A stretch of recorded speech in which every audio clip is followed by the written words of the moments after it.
Hello and welcome to the People's Lawyer channel. It's now part 6 of the live in-person talk, Disclosure 2022, and it's called Lawful Remedy. Lawful Remedy.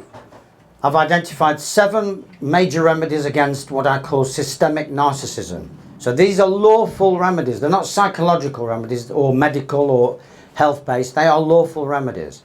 The first remedy is know who you are. Well, we looked at who you are not, didn't we? You're not the legal person. You're a man, a woman, a boy or a girl. And as long as you know that and carry that knowing, that internal knowing around with you, that's going to be your buffer zone. It's going to protect you from the lies to a large degree, knowing who you are. And it will make you immune to that attempt to engage with you on their terms. When we engage, and remember, you don't have to engage, as we'll see in a minute, you're engaging on your terms. Everything you do from now on in, when you're ready to do it, I should say, must be on your terms, terms that suit you and only you. They don't matter because they don't exist. So we have a cosmic trust triangle. So we're looking at who we are. Who are we? Because I've said know who you are. Well, I need to actually tell you who you are. Well, you are the beneficiary of a trust triangle. The prime creator created sacred space, which is held by an entity that some people call Gaia, Sophia, or Mother Earth. And that space, known as planet Earth, is her body space. And we are children of our mother and our father. And all that is on the land is for our benefit. It's in the Bible, isn't it? Genesis chapter 1. We have dominion over the earth. Well, dominion means that we are the beneficiary at law. And this is a trust principle. In trust, you have creator, grantor, settlor, and you have trustee. So someone creates something that someone else looks after, that's trustee, for someone else's benefit, that's beneficiary. What I call the cosmic trust triangle, we are the beneficiary. We are the divine sourced, divine coded. Even scientists would admit that our genetic coding contains the God code. We are the divine source creatures that have free will choice, that provided that we don't break the one true law, which we'll come to soon, we are entitled for our benefit, comfort, shelter, survival to everything that's on the planet. If some corporate entity is pretending that they own it and they're prepared to lease it, rent it, hire it, sell it to us, that's fraud. It was never theirs to take in the first place, and certainly not to resell it to us. So any other legal situation that is in defiance of this trust is by definition deception or fraud, or both. Genesis chapter 1 verse 26, and God said, let us make man in our image, after our likeness, and let them have dominion over the fish of the sea, and over the fowl of the air, and over the cattle, and over all the earth. There you go, that's the key phrase. And over all the earth, and over every creeping thing that creepeth upon the earth. Now, you didn't create the earth, but you did have a hand in creating you, the real you, the biological you, the multi-dimensional you. And as a creator of you, you become a master of creation. You had a hand in your creation. That makes you a master. So that's your first true status. So when I say know who you are, know that you are a master of creation. Now, what do I mean master of creation? Well, if you are a functional owner, keeper, operator of this incredibly complex biological computer, self-regulating, self-healing, multi-dimensional device called a body, and you're in full control of that body, that makes you a master of that body, master of creation and a master of existence. All you've had to do to prove that mastery is to incarnate. And that's why they put weird things in the jabs that they give to babies, because they want to sabotage that mastery. So if you're in full control of your faculties and your bodily movements and your thoughts, feelings, direction, you're a master of creation. And even if you're not, you can regain your mastery once you become conscious of how some of that mastery has been eroded through faulty thinking, faulty compliance, fear, ignorance, etc., etc. So we are masters. The master is law. When I said before that you are law, you are. In your mastery, you are law. God code gives you the conscience to receive the moral code that is embedded into the fabric of the cosmos. That moral code which is do right and avoid harm, and also the awareness, the consciousness of the difference between right, wrong, harmlessness and harmfulness, which is something that the narcissistic abusive system and its minions really struggle with. They don't have this moral guidance. They've lost it. It's been compromised.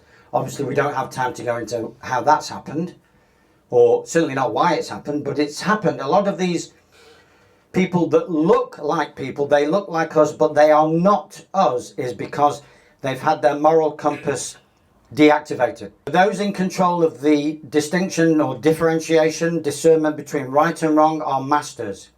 Masters need no permission. You never need permission. 2 years ago, in the middle of the neighbourhood snitch scheme, I was out on the streets of the most evil town in England, which is Macclesfield in Cheshire. And I was giving a speech to the assembled 3 or 4 people, and it felt as though I had the entire town attacking me just for being out giving a truthful speech. The entire town, including council workers, because I was doing what I'm doing now, which with a PA system. Have you got a license to emit amplified sound? Very posh phrase. So they're asking me if I feel as though I need permission from an outside agency just to speak. And clearly I don't, because I'm not doing anyone any harm. So I said, do you mean, am I able to speak through a microphone? Well, as you can see, yes, I'm doing it now. Thank you very much. But the point is that I knew that I'm a master of creation and that I don't need permission. They translate the word permission into their system as license. So if I'm operating my mastery by speaking into a microphone, showing dominion of vocal cords, brain waves, ability to stand up straight, no one or anything can interfere with my mastery. How would that work? Unless I decide that no, I'm not a master after all, I'm a slave, and the slave master has told me that I need a license, so I need to go home because I haven't got a license. That's insanity, folks. That's how insanity works. That's the true pandemic. It's a pandemic of insanity and confusion. We're also, apart from master, we're also customer. What do they say about the customer? Always right. And of course, as we looked at before in the cosmic trust triangle, we're the beneficiary. Beneficiary is the value, the collateral, if you like, guardians of all the natural resources and the keepers of that, and also the beneficiary under their trust system that was created when they collateralized our births. All the funds were put into a trust, and you are a beneficiary under that trust. So you're a double beneficiary. The beneficiary of the natural resources granted by the Creator, guarded over, looked after by the ultimate trustee, Mother Earth, but we're also the beneficiary under their system of all the fictitious profit that accrues under the birth name, under their CQV, Satika V trust. And I'm not going to go into the detail of that.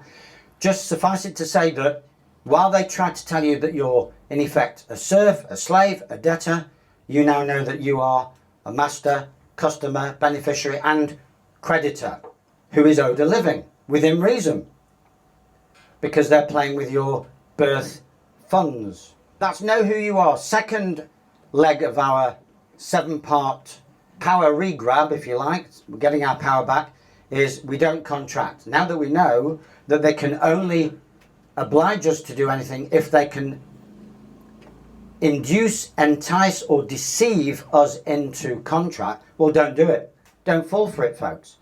Don't let your fear get the better of you. And now that the ignorance is dissipating fast, don't let that get the better of you either. So we don't contract. Let's have a brief look at how that would pan out. So we're not going to be signing anything, which means there's no express joinder, no express contract.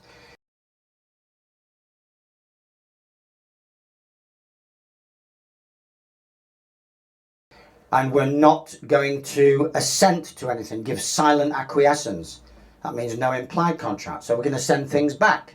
We're not going to go quiet. We're going to send things back. Remember, if you are not in contract, then you have no obligation.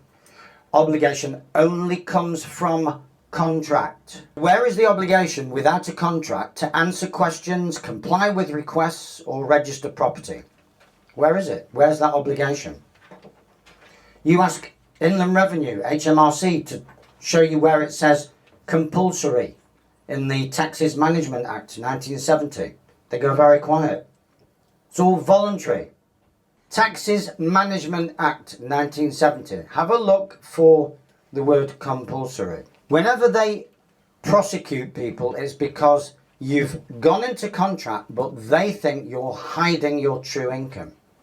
It's not about not playing their game, it's about playing their game very badly. You can only be prosecuted in the game. But if you don't sign or complete anything, if you send nothing off, you're not in the game. You're outside of their jurisdiction, because you are now giving evidence of mastery, beneficial status, no contract, nothing signed, no contract. If you purchase property, the solicitor will tell you, oh, I need to register this. No, he doesn't. And you certainly don't. But it's just indoctrination. Remember, your solicitor, just as your doctor, is not on your side. It's another myth. They own their main obligations to the Law Society, to the General Medical Council, the court. If you go to court, your solicitor's first loyalty is to the court, not to you. That's why, first of all, you shouldn't be going to court. Masters don't go to court, and they certainly don't employ solicitors. And masters don't go to doctors. They're in control of their own health. Now, if you've never been a master before, if the whole idea is new to you, you can't transition from slave to master just by thinking it through. Oh, right, I'm a master now. Okay. No, you've got to learn how to be a master. Once you learn that you can be a master, then you have to learn how to be a master. And it can take years of practice. In terms of postal self-defense, we've got return to sender. So if you decide that you're going to send things back without even bothering to open them, and I wouldn't necessarily recommend this to everyone, unless you've decided that's it, I'm out of the matrix, there's clear light of day between you and your future, then all the old matrix communications become irrelevant. That's what I'm saying. You don't just go from zero to hero overnight. You've got to think things through. That's why you need to study more, research more, do courses. But if you can see clearly how things are going to be panning out for you, then their communication becomes irrelevant. And so you can send it back. And if you are sending it back, then it would be returned to sender. If it was open because curiosity got the better of you, or it got the better of the cat, then you'd put opened in error, returned for cause without dishonouring commerce. I'm not going to explain that now. No lawful consent, no lawful or legal contract. Your offer to contract is declined. Ideally sent back within 72 hours of receipt. If you've been away on holiday, equity knows no time, so you send it back as soon as you can. Return to sender is one of your easy peasy remedies. Now, it's not going to guarantee that there won't be escalation behind the scenes, but if you know who you are and you know who you're not, the escalation won't bother you, because you can watch agent at the door, they can send who they want.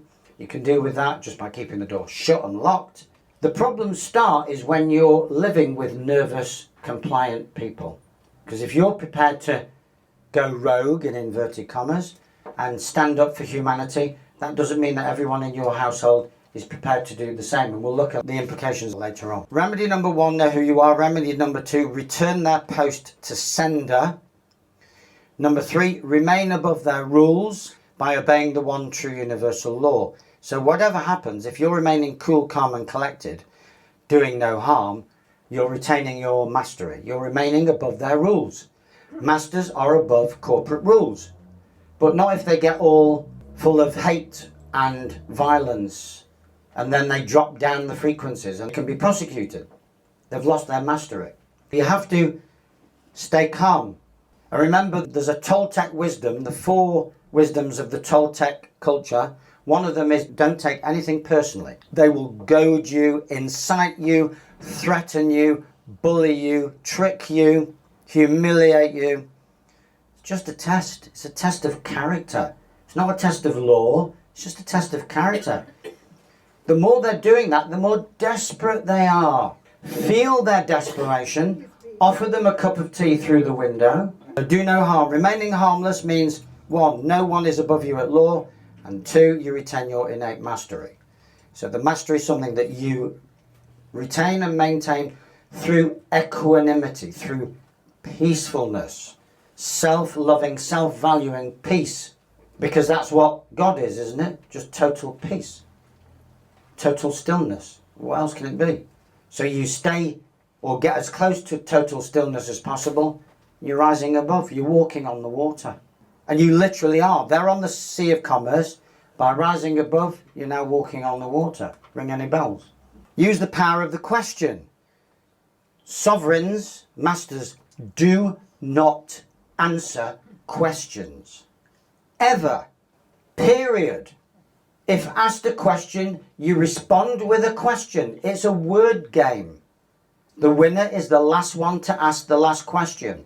That's how it works. Part of your research is knowing how to ask yet another question after they've blurted out some bullshit. Really, so under what authority are you here today? Under what contract? You say it's the law. Do you have any evidence of the law? Are you legally qualified? Are you medically qualified? Do you have a claim over my boy or girl? Do you claim them to be your property? Now, I've been the first to admit 3 or 4 years ago, I wouldn't have been able to say half of that. Give yourself time to learn the script, or even better, just learn how it all comes out of your mouth. It's not really a script, but once you've really learnt it, all the right things will come out. Because remember, it's not so much the what, it's the when and the how. And the who with. It's timing, divine timing. Using the power of the question means that you're operating as king. There's the sovereign. It's in the phrase, as king, asking, as king. Sovereigns are asking. What happened at school? Did you ever dare return a question with a question? Excuse me, miss, why are you asking me that? Under whose authority are you pretending that you can punish me with homework or detention? Do you see what they've done? You weren't allowed to ask questions. Even during a normal class, it was frowned upon. So as well as entraining you to be someone that you're not, they take away your sovereignty by prohibiting you, or at the very least, massively discouraging you from stepping into your true power, which is the power of the question. The shield. It's a shield. And it also switches the burden of proof, and we'll come to that in a minute. When you're the one asking the questions, they're the ones on the back foot. Here are some random examples. If it's the police and they harassing you, asking you irrelevant questions, then you can just stop them in their tracks by saying, am I obliged to answer that question? If they say yes, then you say, under what contract, Clearfield Doctrine, or under what law? What you say is law, how is it law that affects me? What evidence do you have that I consented to that so-called law? Remember, it's not really law, something that they refer to as law, but it's just policy. Compliance agents, so this could be social workers, Ofsted inspectors. What makes you think or claim that your rules apply to me, a man or woman? You know, these new insane schools rules, school attendance rules. What makes you think that your rules apply to me as a mother or father, not parent, remember? There's a lot of scripting to do here. What makes you think or claim that your rules apply to me, a man or woman? Or what proprietary rights are you claiming to my son or daughter, my biological property? It stops them in their tracks. They can't answer that question. What proprietary right are they claiming? Well, none, because that's what they've got. None. Did that social worker give birth to your boy or girl? Bank. Did you actually lend me any money? Remember, always play the innocent. You know that they didn't lend you any money, but you don't say that. It appears to me, I'm a bit concerned about fraud. There's a lot of fraud knocking around. And could you actually send me any evidence that you lent me any money. Where did it come from? It's created out of thin air. They can't tell you. They don't know. It just arrived out of thin air as digits on your bank account. And you may think, yes, but that enabled me to do or purchase certain things. Yes, but that's only because somebody else thinks that it has value, that those digits on your bank account have value. It's a kind of Ponzi scheme. And when you pay it back, and there was nothing to pay back in the first place, you are using real energy, real sweat equity to pay back something that was created out of thin air. Debt collection agent, have you got proof of contract, proof of agreement signed preferably, or proof of claim via something called a deed of assignment? And I'm not going to go into that. That's something that we look at on the course. If they are not an original contracting party with you, so basically most of the time, if you've got a debt collecting agent chasing you, rejoice. If they say, we've paid your debt and we're coming for it, well, they've paid off the debt, so send them a Christmas card. Thank you very much. I didn't ask you to do it, but now that you've done it, I have to say I'm very, very grateful.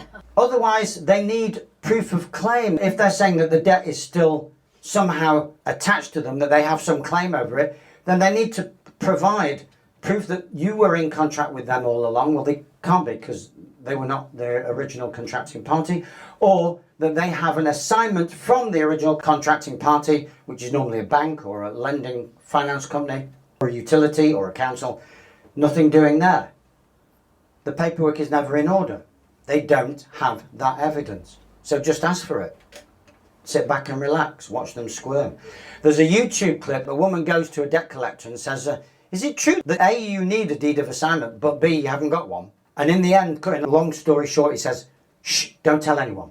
He starts off denying that. No, we don't need a deed of assignment. We can claim against you. No, you can't. Show me a deed of assignment. And he admits in the end, no, haven't got one. But don't tell anyone. So the level of ignorance is such that if a debt collector, and they've got all these fancy logos, haven't they? These fancy pants and issuing all these threats. None of it is true. It's all false. Similarly, the utilities, they threaten to cut you off. They can't cut you off. Water, they can't cut you off. That's even in their rules. Gas, electricity, they can't cut you off because you share a pipe with other people. They're not going to cut off. And they're not even the suppliers anyway. Supplier is Transco. It's the National Grid. National Grid supplies electricity and Transco supplies gas. Or is it Putin? Oh, I can't remember. Right? But they're not the suppliers. You've just agreed for them to act as the supplier, which means pretend to be. So these warrants are war rants. They're just chest beating. They're not real. How do I know? Well, I know. I've lived through it. If you're so minded, you can prosecute them for fraud. You can have them put away. But nobody knows that, so no one does it. And you've got the cognitive dissonance because the system, the utilities buy off the magistrates and the clerks of the court. They're all bought. And then you've got to get past the cognitive dissonance of the boys in blue, and that's a tough ask at the best of times. Right, number 5, never refuse. Never ever refuse anything. You don't even refuse a jab. You just say, yeah, happy to take the jab provided you can prove it's safe and effective and necessary. And that's how you stay in honour. Always stay in honour because they're dealing in commerce. Remember, they're on the sea, on the waters of commerce. To stay in honour, you always accept. But you reverse the burden of proof by saying, provided that, and you give them a load of bullet points, your conditions fulfilling the acceptance, because it's conditional, and they can never meet those conditions. So it's another polite way of saying piss off, but keeps you in honour because you don't refuse. Always on conditions. And that shifts the burden of proof. So rather than you having to prove that something is not, you can't prove a negative. Proving that it's not safe and effective or that warrants are not legal. You get them to prove that they are and that they've got one. They've never got one. And even if they did have one, the only lawful warrant I can think of, apart from possessions, is a warrant of control of goods. But that's in commerce. You don't have goods at home, you've got possessions. That's another scam. And they need your consent anyway. Warrant for control of goods, like everything else, is just an offer to contract. Even a warrant to arrest someone for a serious crime is still only an offer to contract. But I don't recommend, first of all, A, committing serious crimes, and B, standing on your sovereignty, because that's going to be hard work. They'll just come for you and ask questions later.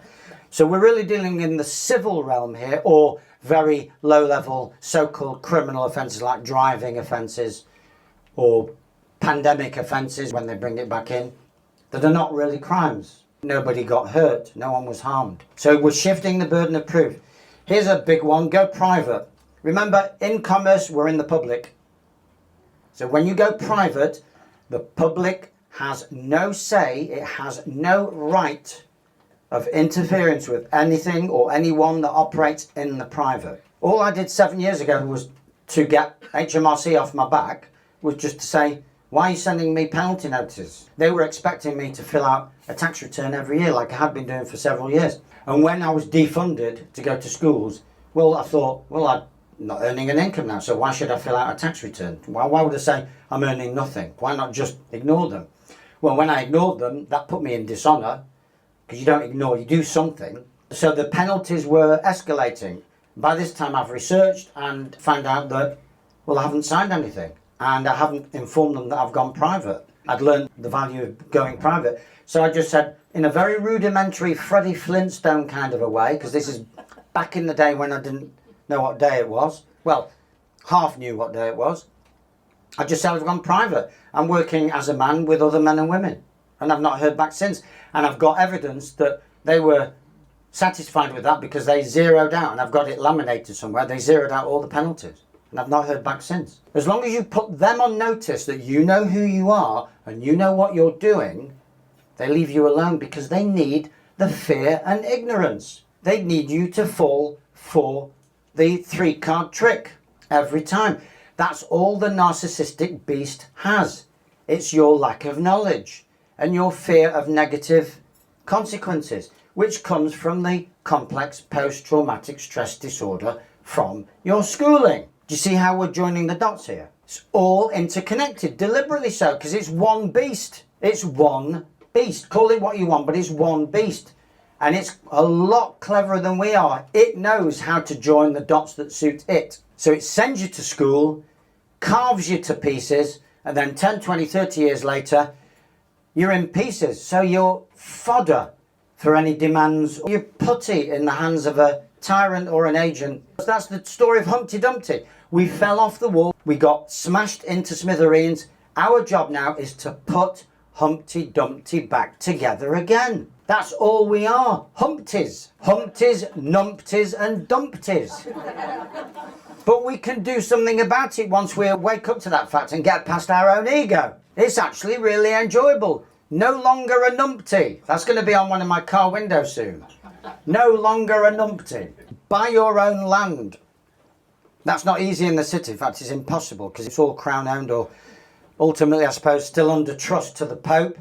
But you might be able to purchase real land, real property off a farmer or a landowner, possibly. But you're going to have to get out there, out into the sticks. Take your boy or girl out of school. That's not negotiable. That's not a suggestion. That's a command. Take your boy out of school now. For more details, read the book. I've got copies on sale. Or come to the talk, which is going to take over from this talk, called The Evils of Modern Schooling. Put in your own meters. If you don't intend to move out anytime soon and you want to get your peace of mind back, put your own meters in. Become your own supplier. You buy them, purchase them on eBay or wherever, they're yours. So you become your own supplier. You're not going to charge yourself. If you really want to take honour to the ultimate conclusion, you give the National Grid notice that you've got a meter and you give them readings. That's your only obligation, is to give readings. Now that no one is coming to your door to get the readings off you, well, you do it. It's got nothing to do with paying for the resource. It's just helping them monitor consumption. That's your only honourable obligation. You are a consumer, beneficiary, master, and you're consuming only that which you need. And you're helping them to keep tabs on consumption. But paying for it is insane. Your home is your castle, so you put a private by appointment only notice up. Unauthorised visits will be charged. Fee schedule will be provided upon unauthorised visit.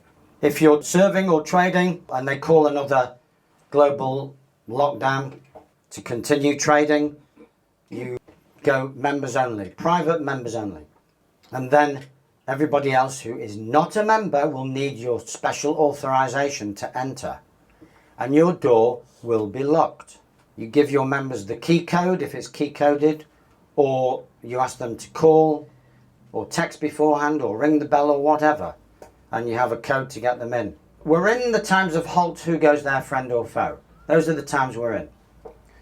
And unless the contrary is indicated, anyone knocking at your door is foe, not friend.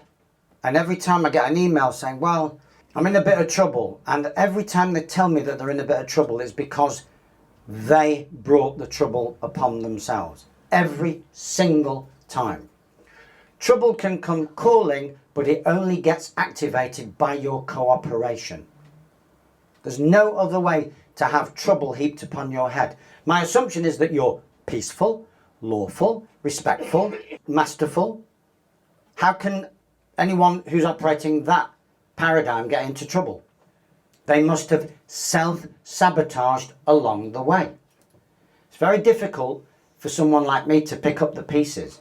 So we need people who, even if they drop the ball or get splintered, they've got to be able to pick up their own pieces and ideally make sure it doesn't happen again.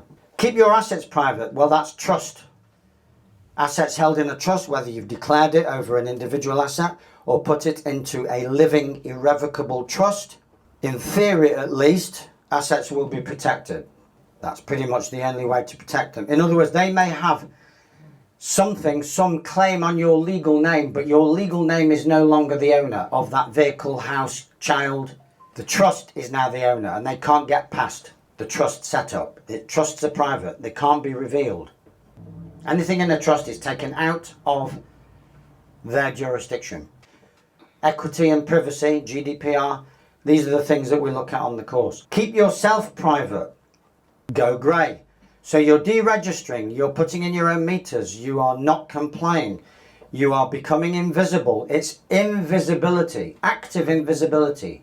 So it's not pure invisibility. You make your presence felt when it will help the cause. Like, for example, random example, I passed a dental surgery in Farnham. It said on the door, social distancing maintained here. So I had a felt tip pen on me and I just penned in the word anti in front of the word social. So I'm on the whole invisible, but my pen is very, very visible. And there was one on the left and one on the right. So anti on the left and anti on the right. That's all we can do to maintain humour, lawfulness, mastery. It's truthful. I have lawful excuse because distancing is antisocial. Nobody could argue otherwise. That's got at least two active brain cells working together. They've done enough psychological warfare. We can't unbrainwash them, but we can sow seeds. We can lift their furniture, turn it around. If you're in a supermarket that's staring at you, got a camera staring at you when you're on self-checkout, if you can avoid self-checkout, I'm going to look at this later as well, turn that camera around or put a bag over it. What else can you do? I assumed that I couldn't turn it around. I got caught out once and I made an assumption, a very unfortunate assumption, and I was caught once. And then next time I was on, I just held my hand out and it turned. So I just turned it right round and carried on with my purchase. What else can you do? Otherwise I'm just blindly complying. Why would I do that? That's hypocritical. Or if it's fixed and there is literally no one on hand to give you a cash or in-person transaction, always have at least one bag on you, one for the shopping and one for the camera. So that's two bags, I should say. Seriously, we have to get creative. Live below the radar. So don't make yourself a sitting target. So you're very active, you're very, very active, but your activity is being pursued in lawful, self-respectful and positive ways. So you're not fighting the system. You're not arguing with the narcissist or the brainwashed or the hypnotized. You are operating much more surreptitiously than that and using your energy and time much more wisely. The true warrior. The true warrior doesn't take on the beast. The true warrior puts the beast out of action by stealth, leads the beast down a garden path, takes on the beast's minions and puts them out, like Neo and the Agent Smiths, knocks out the agents. But you don't have to be physical about it. You can knock them out using the power of the question. And use the power of notice. It's the first words of the Bible. In the beginning was the Word. We know that thoughts come before words, but if you do not express your masterful will using a notice, then how do they know what you will or what thou willst? What thou willst becomes law, and it only becomes law when thou, and that is the correct way of saying you in the singular, when thou express thy will in clear, lawful language. So you use lawful notice. Here's a brief indication of how to do a lawful notice. You warn someone that they are committing harm. That harm can be physical, medical, psychological. So give them itemized details of the harm that they are committing. That's your first part of the notice. And then you go on to say that these harms are also breaching my peace. They're making me unsettled. The harm could just be purely anxiety, like 5G. It's not that you have any real tangible evidence that 5G is harming you, but you are anxious about it. And there's an Australian lawyer that says offering anxiety is the way to go. I think it was Australian, but it doesn't matter. But he's saying that it's real that you feel anxious about these 5G masts. That's real, and you can put that in your notices. So you don't have to worry about proving actual harm, which is almost impossible. So that in breach of your peace, if your peace of mind is disturbed, not breach of the peace, that involves violence and noise. Breach of my peace, that's a trespass to my inner peace. My mastery is being interfered with. Itemize the trespasses, because they could be to property, to person, harassment, unauthorized visits, breach of contract. And then you tell them, this is what you're doing, this is what it means, and now I'm telling you to stop it. That's your cease and desist notice. So your warning now becomes a notice. Carry this on and you'll be in trouble. That becomes your personal liability notice. If you don't stop, you will be personally accountable and personally liable. You've got to give them warning. Personal liability comes from not what they're doing. Personal liability comes from ignoring your warning. And then fee schedule. The most common way people give up their power is by thinking they don't have any. Alice Walker. Thank you very much for tuning in to Lawful Remedy, part 6 of Live In-Person Talk, Disclosure 2022, an update. Stay tuned for part 7, which will be Antidotes to Evil. Thank you very much.